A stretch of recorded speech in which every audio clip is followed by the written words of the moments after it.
Cancel your car insurance and screw up your life, sure. Former car insurance agent.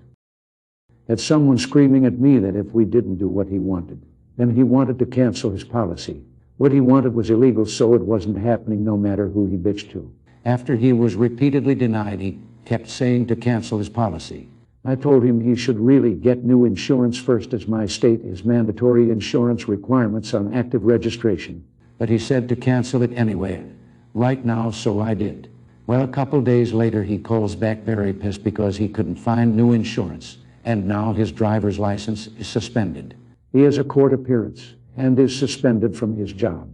He was caught driving without valid insurance, so on top of the normal issues of no insurance on active registration. So he now has a very expensive ticket too. His job also required a valid license, so he couldn't work until everything was resolved. I warned him, but he didn't listen. So sucks to be you, dude. I'm not commissioned. When I tell you something, try listening. I'm just trying to help you and advise you about the law.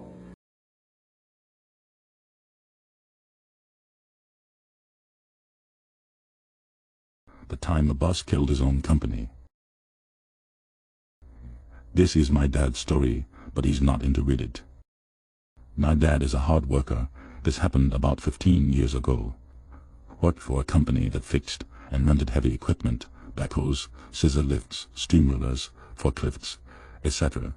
His boss, the CEO of the company, whom he reported to directly, was a middle-aged Italian guy whose grasp of English was tenuous at best. He understood what people were saying, but had trouble communicating his own intentions back clearly.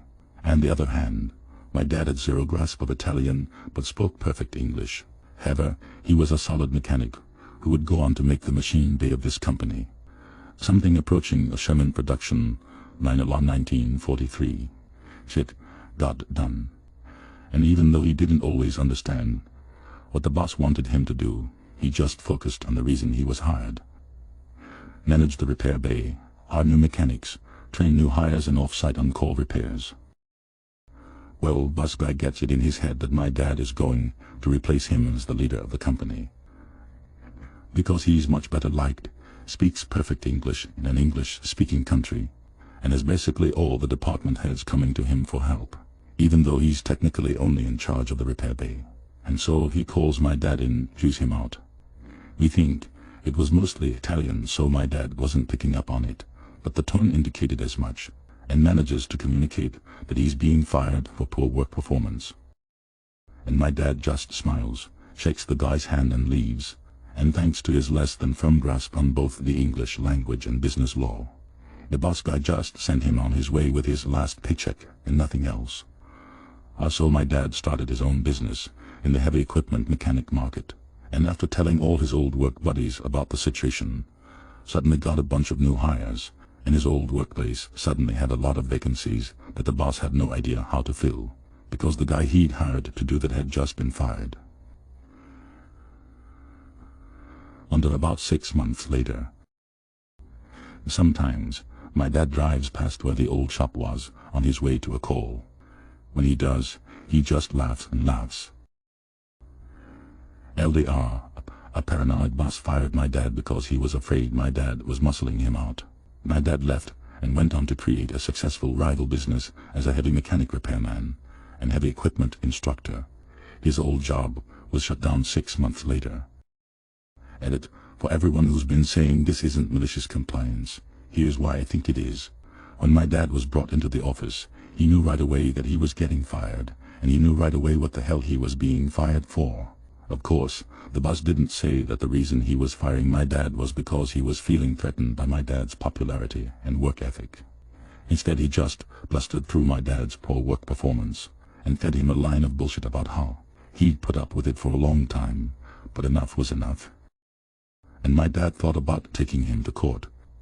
But then, as he tells it, a bolt of lightning came down from on high and he just reached out and shook his boss' hand. He knew that if he took the asshole to court, he might get money out of him, almost certainly would have. His boss would have had time to think about things and try to force a non-compete contract down his throat. By just resigning immediately, he knew his ex-boss would never even think of it until it was too late. And he double-timed it, putting in paperwork, to get his new company off the ground before X Plus could think of it. So maybe I didn't explain details and motivations clearly enough, but based on how my dad told the story, I think it definitely fits into malicious compliance.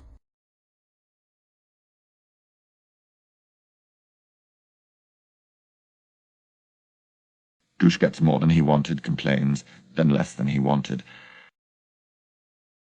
I've worked in bars for years, and this has to be one of the best FYI moments of my time. I worked with this guy who was always on it. Super smart, never lost for words, very funny, and genuinely one of the most professional bartenders I've worked with. This was an exceptional night. We worked to a station on really busy nights, like 3/4 deep kinder night, so I had a front row seat to this jam. Reese douchebag is waiting in front of our station with his elbow on the bar, not facing us, getting a little annoyed that he is blocking people getting served. Sam taps him on the arm. "Hey man, you want anything?" "In a sec, mate," as he shoos him off and continues greasing on this drunk girl. Starting to change his attitude, Sam quips back. "You are blocking people from the bar, man. Shit, or get off the pot." I start to slow down.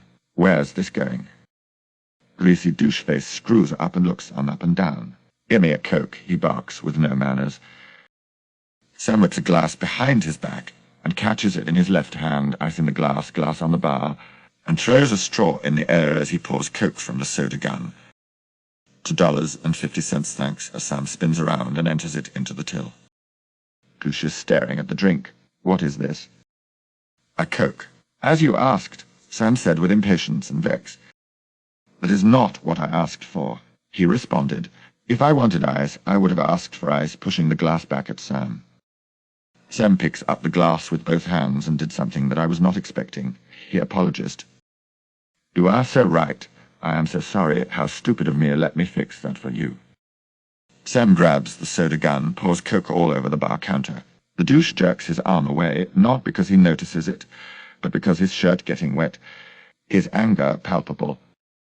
"If you wanted a fucking glass, you would have asked for one." Sam spouts as he throws a straw in the puddle, turns his back, walks off and flips the bird. "Am I hero?"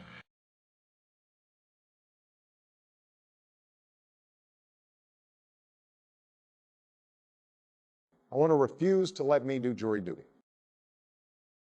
This was back in the 80s, my first job, working as maintenance man at a local hotel. I'd been working there part-time since I was 16, and when I turned 18, I got a notice to attend jury duty. I picked a week and I let my boss know. The owner of the hotel found out. He was always a completely unreasonable jerk to all the employees, and sees me in the hallway and tells me that I need to do whatever it takes to get out of jury duty, because he needs me at the hotel that week for a large dog show, clogged drains, etc. And if I'm not at work, I'm fired. When I get to jury duty, day one I get selected to a week-long trial, and the judge asks jurors if there's any reason we cannot serve on the jury. They go around. When they get to me, I'm nervous, never been in court before, and too scared to lie. I tell the judge that the owner of the business I work at will fire me if I'm not back today, and said I needed to do everything I can to get out of jury duty or I'm fired. Other than that, I'm fine serving. The judge looks pissed. The judge has me approach the bench, asks for the name of the owner, location, etc. Then he hands the court officer a paper and says something to the officer. The judge still looks pissed. I'm told to return to the jury box. About an hour later, still selecting a jury, the officer returns with the owner, visibly shaken, in handcuffs, and walked to the front of the judge's bench. The owner is standing in front of the judge. The judge asks him questions which he apologetically tries to worm out of. Then the judge, looking even more pissed, instructs him that I will be here for jury duty. I will serve as long as I need to, and he should not do anything to retaliate against me, and that the judge is filing charges and will be instructing the clerk to check with me regularly. And if, for any reason, I am fired or face any disciplinary action at work, he will hold the owner in contempt, violation of a court order, etc. A bunch of legal stuff, and he will spend time behind bars thinking about how important jury duty is. Then the judge makes him apologize to me in court. I made it onto the jury and I served the week. I reported back to work the following week. I expected some blowback, but I never got fired.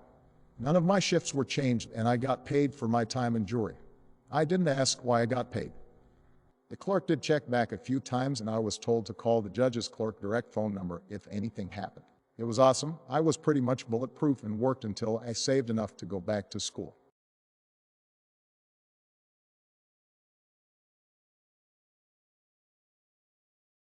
Check out my other great videos.